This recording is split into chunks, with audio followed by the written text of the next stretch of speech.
All right, ladies and gentlemen, this is your favorite dark sorcerer, and I'm going to attempt to do this, you know, answering the questions that I was trying to answer beforehand.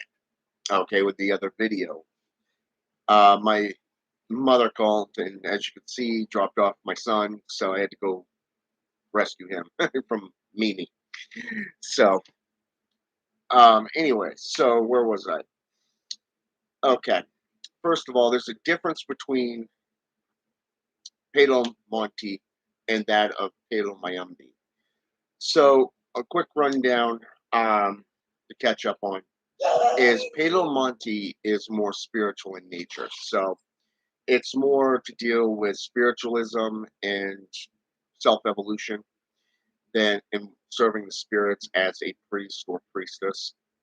So if you're more into spiritualism, that is the path that you want to be on. Okay. Whereas Palo Mayumbi is more black magic. It's personal and it's really surrounds personalized game. Okay, that's black magic for you. And it really comes down to the type of house that you are initiated into through the scratch. Okay, scratching or annotation process to become a Polero. Okay, so knowing these two differences, you will notice that the aspects are different. One is more physical, it's earthbound. Okay, whereas the other one's more spiritual, dealing with the Orisha, the spirits themselves. So when we look at the term spirits, okay, we see the term Nakisi, okay. Daddy, you want one? Mama's coming. We'll go talk to Mama Buddy, okay. Nakisi is basically a term used for spirit, okay. It is the spirits of the dead, okay. And you'll see where that comes in just a moment. But um, depending on, like I said, depending on the house that you're initiated into and the type of practices that interest you personally, okay, this is where you will deal with the Orisha, the Loa, you know, say Saint Death herself, beloved Death, Santa Morte, La Santa Morte, depending if you're into the Spanish, you know, version of it or that of the Central and South American traditions. Okay. So somebody like me, I deal with the dead because I'm a necromancer. Okay. I'm a Satanist. I deal with little men. Dad, what did Daddy tell you? Mama and you. Didn't for you. Daddy's phone's on the charger. Okay. So Mama's gonna need to let you on her phone. Okay. Then you're gonna have to deal with it for a few minutes till Daddy's phone's charged.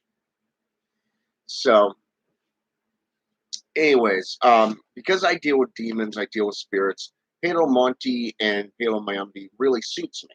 Not just Haitian Buddha, Satanism, working with demons, spirits of the old world.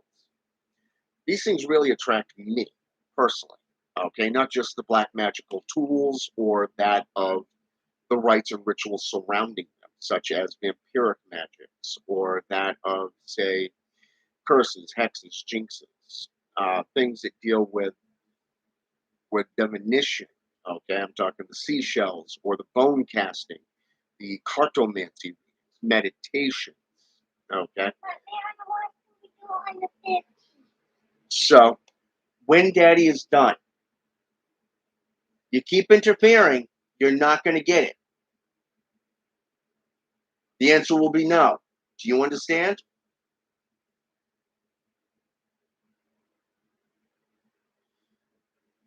I apologize for that, ladies and gentlemen. This is why I try to do these videos when nobody else is around. So it really comes down and reflects of the type of practices that interest you. Because I work with the dead a lot and that of demons, I normally work within a spiritual pursuit. For me, Palomonte is that pursuit, but I have to keep it balanced because I also work with the physical. Okay, so when it comes to the spirits of the dead, I would work with Baron Samedi or depending if it's Haitian or Creole, I would work with either Baron Samedi or Baroness Dambella Guido. Okay, and that's just through Puga. If I'm working with, say, Santeria, it would be Oya. Okay, or in Palo, it would be Mirawanga, Quintela, Nedoki. Okay, these are spirits of these are the Orisha and the Loa of the dead. Okay, if you're going with pagan traditions, I would go with, say, for an example, Anubis, Hell, Hades. Say, for an example, the feminine aspects of Hell or Helios within Norse mythology, Hecate within Greek. Okay, or say, for an example, oh, I don't know. Let's go with Lady Lilith. Okay, Lady Lilith is the mother of all demons, so she's basically a divine spiritual being. She's spoken of much like the whore of Babylon from biblical terminology, and it's interesting to see how, depending if you're working from the African traditions, the Caribbean traditions, or that of the Palo traditions, you have them disguised as saints from a Catholic perspective. So when we look at this, Palo or Bantu, uh, okay, means people of the sticks. So you're really going to be getting into this aspect from a spiritual pursuit. Now, one of the other questions that have continuously come up to me personally is how do I get into these traditions without having to spend thousands of money, dollars on imitation rights. Now, if you really want to get into the inner workings and understanding the full characteristics of these traditions, then you really want to be initiated. But you also got to remember that some of these individuals are more hardcore. They'll make it about race, they'll make it against creed.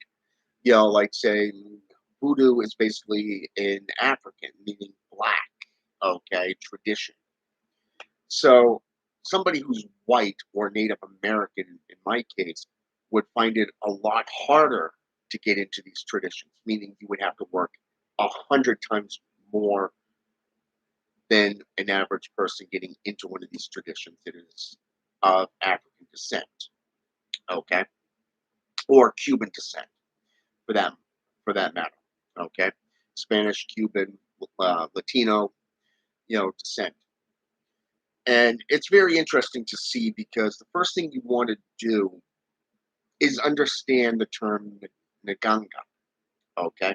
Naganga, however you want to pronounce it. From the African perspective, the Naganga was actually seen as a high, a priest of Palo. The How should I say this?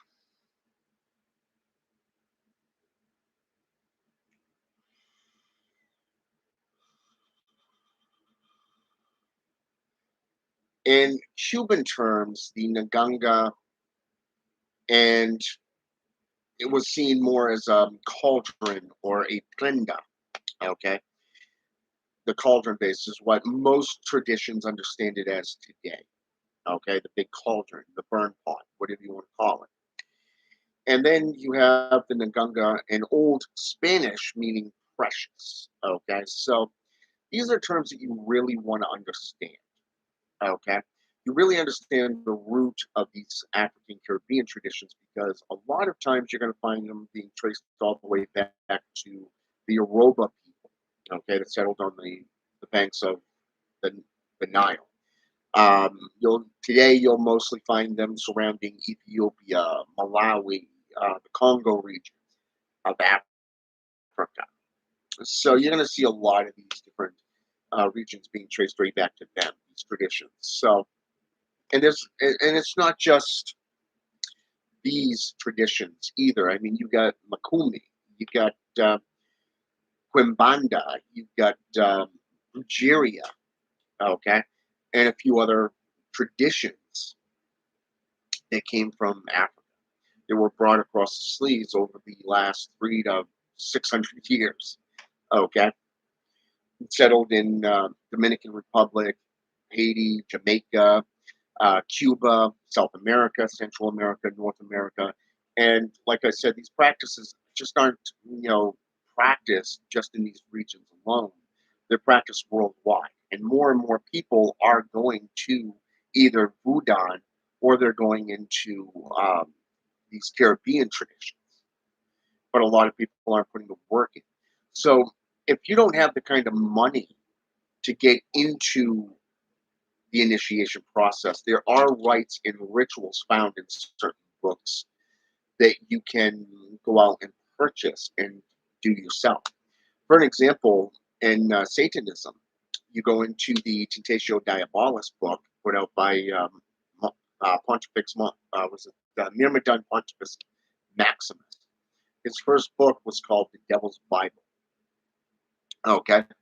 And in this Bible, he actually has a 3 night annotation process for somebody to become initiated into Satanism through those rites. Okay. And it's all unique. It's not like a self initiation process gone through pagan or Wiccan processes. Okay. But a lot of people don't realize also terminology. Okay. For an example, when we look at the term or the definition of Boko or Bokor, Boko is Creole. Okay, it means one who works with both hands. It is the same thing as a Bokor. Now you want to pay attention here because you got the Bokor with a K and then you have the Bokor with a C. You do not want to. You do not, under any circumstances, mix these two up. Okay, the Bokor with the C is basically a witch doctor. It's a name for a witch doctor. Whereas the Boko with a K is considered in much of the same way as a Merimberos or a warlock. Okay, somebody who's uninitiated into their traditions of modern day, terminology. Now, a question that was put forth by a gentleman on my last video that I attempted to do on this, which is why this one's called, take two, was I thought the terminology of a warlock meant oath breaker. Okay. And I want to clarify this. Okay. Because a lot of people, when they take this, they either take it from a Wiccan and pagan perspective or they take it from a Hollywood perspective. Okay. First of all, get rid of this type of thinking because it's only going to limit you and you're going to lead and it's going to lead you down into a state of falsity. Okay. Now, when we get into the term Bokor, basically this comes from is mostly taken from the Welsh and the Anglo-Saxon terminology, meaning oath breaker, betrayer, okay, a dark practitioner, okay, basically your overall bad guy, a liar, okay. When in actuality, it is a title given in much the same way as a mage or sage, a witch doctor, okay, depending on the region of the world. And a lot of these practitioners are just simply repeating the same old regurgitated material instead of going out and learning the roots of the etymologies taken throughout the regions of the world. Because you got to remember that the JCI, the Judo Christian institutions, who are also responsible for much of the slavery in the slave trade, okay, through their followers, were also taken worldwide, which is why these traditions of African Caribbean descent literally are worldwide right now, okay?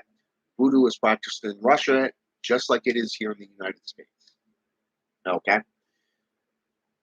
Palo Mayumbi is not just practiced in Africa or the Caribbean, but right here in the United States, okay? This is something you really want to look into. There is a history of transformation. But you got to remember that each subdivision is not the same. Winehouse, from what I've learned from online, and I'm going to take some Facebook groups on this one just to name a source for you. Okay. My leg is asleep too, so I got to move. Basically, I want you to look at this from this perspective. My teacher, okay, my godfather, he, when I was initiated into Palo about 10, 12 years ago, along with Santeria, because his wife was fully immersed into Santeria, whereas he was a Polero, he was the godfather, and Palo Mayumbi. It was interesting to see the different houses that he explained to me when I first got into it. One tradition is not the same as the other. They all have their own practices, their own techniques. It's kind of like no two practitioners or two people are the same. And this includes twins, you know, as Divine Chaos so colorfully put it in one of his videos. But it's an interesting terminology because of the fact that when you get on social media, you're going to find people pretending to be something that they're not. Okay. And I didn't let on that I was a Polero. Okay. So I got under and I was kind of curious because it was a new group and I wanted to see, who was who because you got a lot of these people that haven't gotten out of their own way enough to begin their descent into these traditions on a full-time basis. So I ended up asking the question, how do I become a Polero? How do I become initiated? And I got all these jokers coming on here and saying, well, you have to be initiated. You have to pay for your initiation. $200, $400, $1,000. And then you had this other guy sit there and go, well, you can't be because you're not Cuban, you're not Latino. Another one sits there and says, well, be initiated into my house, you have to be into fetishes. And it's like, yeah, that's bullshit. So you really have to understand that there are fakes and there are cons out there within these traditions that are pretending to be something they're not. Okay.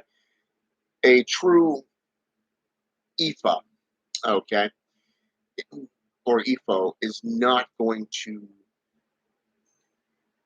teach you a lot of their secrets unless you're prepared for them. Okay, and you have to actually earn your degree.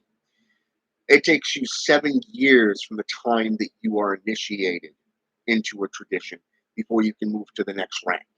Okay, 10 to another 7 years before you can move up to another rank.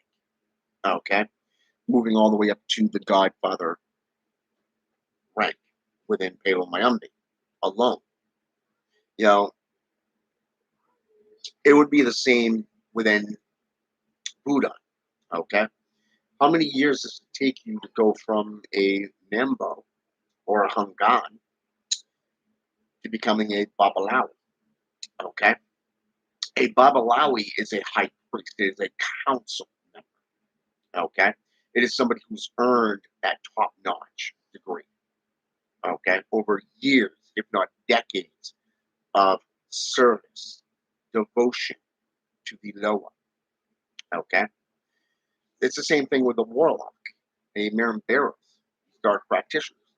But a lot of people will not tell you this. It's because they view a warlock, a Merimberos, or a Bokor as somebody who is not initiated into these traditions. The thing you have to realize is that a Hungan or a Marimbero, a Hungan or a Mambo can easily become a Bokor, just like a Bokor can easily become a Hungan or a Mambo. Okay. Now the female version is called a Caplata. Okay, Caplata. Okay, Cap Caplata. Okay, is how it's spelled, and this is a female Bokor. Okay, so this here you can literally understand. They can, through their rites and their personal devotions and their practices, they can easily have that reversed outcome. Okay, even though the Bokors, the Warlocks, the Merimberoses, they're looked down upon. They're seen as less. And when you get into the New Orleans or the Creole traditions, it is viewed as somebody who works with demons. They're filthy. They're unclean, much like a demonic entity. Okay. But a lot of people, like I said, they don't take the time to understand that those roles can easily be reversed. Okay. Through growth, study, and commitment. Now, a Bokor or a Merimberos spends a lot of their time mastering the arcane, the practices, the sciences, the alchemy behind potions, oleums, and spellcasting. Okay? A warlock is a master spellcaster because they've got the firm foundation underneath them. Okay? So really delve into that stuff, okay? If you want to get into this stuff. And the Naganga Lazumbi or the Naganga Nadoki is a spirit who agrees to work with you. Okay. Now, for you to do this, you really want to have that firm foundation of understanding about where the Naganga came. Okay. A spirit is one of these types of spirits is a spirit that's recently departed that was once living. Okay. It's not like the Loa or the Orisha. Okay. So don't get those mixed up. These are people, reincarnated spirits. Okay, think of it as how should I say this? The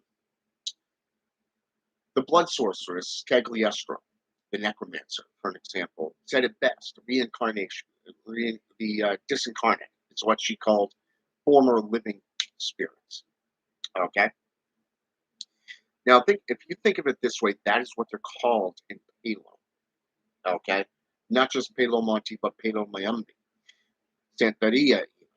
Okay, they are disincarnated spirits, meaning they've moved on from the living world into the spiritual world. So through your blood pacts or your physical pacts with the Orisha, okay, the Ugans, you know, you can make these pacts with these spirits. And you got to remember, you can't force them. All you can do is petition them to work with you. I always recommend to my students, if you're going to get into a system, ask what spirit wants to work with you. Okay? Open yourself up. Say, please come and introduce yourself to me. Who is willing to work with you? Okay? I got into the path that I've been walking the last couple of years is a very potent path. And one of the things I've learned is that you can't force a spirit.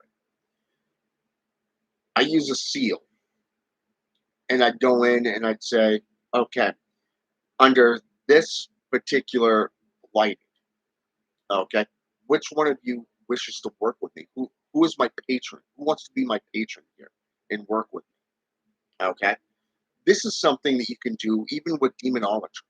Okay, working with the spirits, the Loa. Which spirit wants to be your your patron, your god, your guardian, your teacher. Okay. When I was studying European traditions, I found it interesting because this straw-hatted figure appeared to me in a meditation. So I went to my elder and I said, I described the guy, and he says, "Sounds like Papa Gedi." And I'm like, "Wait, who's Papa Gedi?" So up until this point, I've been studying Slavic witchcraft. Okay, been getting all the books, been delving into the system, the history, the mythology, studying the different deities, finding out that Belobog and Chernobog are the two most favored in that region. And it was funny because all of a sudden I came across Buddha. Budon is practiced in Russia. Okay, and my mind was blown right there. I had no clue up until that point. I mean, I knew Budon's practiced worldwide, in a lot of different regions, but I had no idea it was practiced in Russia. So I personally learned something new there. So I delved into Haitian Budon, and I delved into all my books on Budon that I gathered, years ago. Even the new ones that I got recently. So as of last year. And I found out that Papa Gedi was actually the head of the Gedi family of Loa. Okay, this is the third class family put in play by none other than Baron Samedi. Okay, now Papa Gedi was once a living being who became a saint. Okay, who became a Loa, and he was given his position by Baron Samedi as being the head of the Gedi family. Now, the Gedi family is basically made up of uninitiated practitioners. They're not like the Rada family of Loa or that of the Petrol. These spirits are more non-ancestral. Okay, that's the best way I can put it to you right there. Non-celestial. They're non-ancestral, meaning they have no ancestral value. Okay, your ancestors were not a part of them. So it would be like you being associated with other warlocks, okay? People who are considered uninitiated to Wiccan and pagan traditions or that of, say, Buddha traditions, okay? If you have no heritage in that region, then you would most likely end up being associated with the Gedi family. So, and that's the same thing in my case because of the fact that I have no African descent in me. Just like as far as I know, I have no Cuban or Latino-based heritage in me. Native American, yes. German, yes. European, yes. Okay. It explains why I'm spiritual, but it also explains why I'm heavily into the old ways of witchcraft and sorcery. So, knowing this, it comes down to who you are, where you're from, what you're about, and what interests you magically. So when you get into a system of magic or sorcery, first thing you got to remember is have respect for these spirits, have respect for these traditions, and most importantly, don't freaking do this bullshit from Hollywood or from a Christian perspective because you're going to have your ass handed to you on a golden platter. Okay. You'll most likely end up banished, shunned, or basically having a pom pom smackdown on your ass by the spirits of those systems. Okay. I've seen that happen too many times to people who come in with an ego and want to declare themselves masters of their own domain. And it's like, yeah, this is why you've gone from being a Wiccan to a Baptist and a Catholic becoming a Wiccan. A dark, well, basically a dark pagan, really. So you see those two crossovers there, and how the spirits will literally tear up your world if you show any form of disrespect. Okay, Meaning, if you're not ready for that next step, don't push it. Especially if a spirit doesn't answer you right away. You gotta remember that they work on a whole different timetable than you. Okay, so when you become initiated into one of these traditions, the Nafumbi, I probably just butchered that name too, but um, you really want to look at this because of the fact that you really want to get acquainted with the cemetery spirits. You want to get involved with the plant spirits because this will help you as guides and teachers, but also help you in your descent into those traditions, especially once you've been initiated through your own either self-initiation or through initiation through payment to actual poleros and through their houses. Okay, so you really want to look into those. Those are the top uh, pointers that I would give to anyone wanting or desiring to know more about Palo, Santeria, or Fudan. Okay. Now, keep in mind, I didn't get into patient Fudan until last year, so I'm by far no master there. Okay. Um, I was initiated into Santeria and Palo Mayambi about 10, 12 years ago when I was living down in Tucson, Arizona. And it was a system that I still hold dear to me today. These people didn't have to take me in. They did. They taught me their ways. They initiated me into their houses, into their house, and began my spiritual descent. So, like I said, if these, if this system fits you and it grabs your attention and you want to desire to know more, the first thing I would tell you: go out, buy as much books as you can possibly get your hands on. Okay, read up, take notes, take stuff. Apply these techniques that you're finding. Get into the system, build your nganga, your prenda, and go from there. Contact spirits, make the pact within a cemetery. Bring in the plants and the herbs and bring in the spirits and petition the spirits to come to you and say, who wants to work with me? Who wants to be my the king, my my spiritual guide, my teacher? You know what I'm saying? And from there, begin your journey. Now, it is okay to reach out to others who practice. I mean, there are three that I would recommend personally, just based off their knowledge and the wisdom, the way they speak, the way they um, handle themselves on, through their YouTube channels. One of which teaches both in Spanish and English. Another one kind of just told him, his story about how he got into, Palo, what attracted it to him, why he got into guitar making and enjoying the, music. And like I said, these are systems that are associated with Palo. Okay, it's not just all black magic, cursing, and animal sacrifice.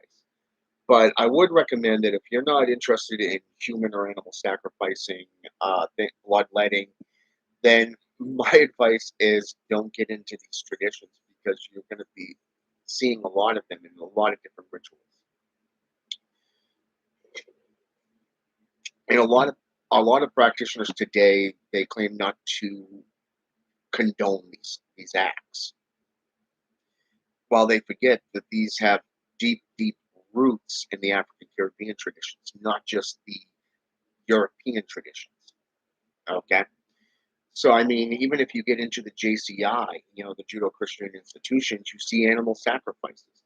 You know, the Old Testament, you have human sacrifices. The book of Genesis, okay, you go into the book of the law known as Leviticus, and you see animal sacrifices. The Yom Kippur, which is a Hebrew and Jewish rite, okay, of animal sacrifice. So, I mean, And then again, in the New Testament, you see the acts of stoning people to death. So, I mean, because of this law being broken or that law being broken. Okay, when a spirit tells you to do something to test your faith, you're going to do it. I mean, look at Abram or Abraham to Isaac. Okay, this is why it will behoove you to have a sound understanding of various different traditions worldwide, not just practice. Okay, so when you get into these traditions, number one, learn the etymology, learn the history. Okay, and then get into the practices and how you can move yourself into them. But like I said, if you don't have any heritage or you come from that type of descent, class, creed, or race, guess what? You're going to have to work 10 times to 100 times harder. Okay. Unless you find somebody that takes pity on you and goes, okay, yeah, you're interested in this. You've been a practitioner for a long time, and these other ones, you already got a firm foundation. When I first had a long conversation with my a Polero, I ended up getting introduced to his godfather, and his godfather and I talked over the phone on Facebook Messenger for like 3 hours. Okay, I'm not kidding. 3 hours. And both of these individuals were surprised at how much information I knew just on occult studies and practices and spiritualism. And that was just from my former affiliations as a Satanist, as a warlock, as a male practitioner of magic. Okay, so now I'm getting into the hermetics and methods of necromancy since over the last couple of years, not just Haitian Boudan and getting more and more associated with the death currents. So you look at your journey, and eventually you're going to have to do that 360 or that 380 and see, okay, that's where I was way back then. What a journey it has been. You look at your grimoires, you look at your journals, your records of your journey, especially if you're across country and you're no longer associated with those individuals because you kind of drifted apart. But you're going to always have respect for that individual that initiated you in, your godfather, because of the fact that number one, you're loyal to that person. Okay, it would be like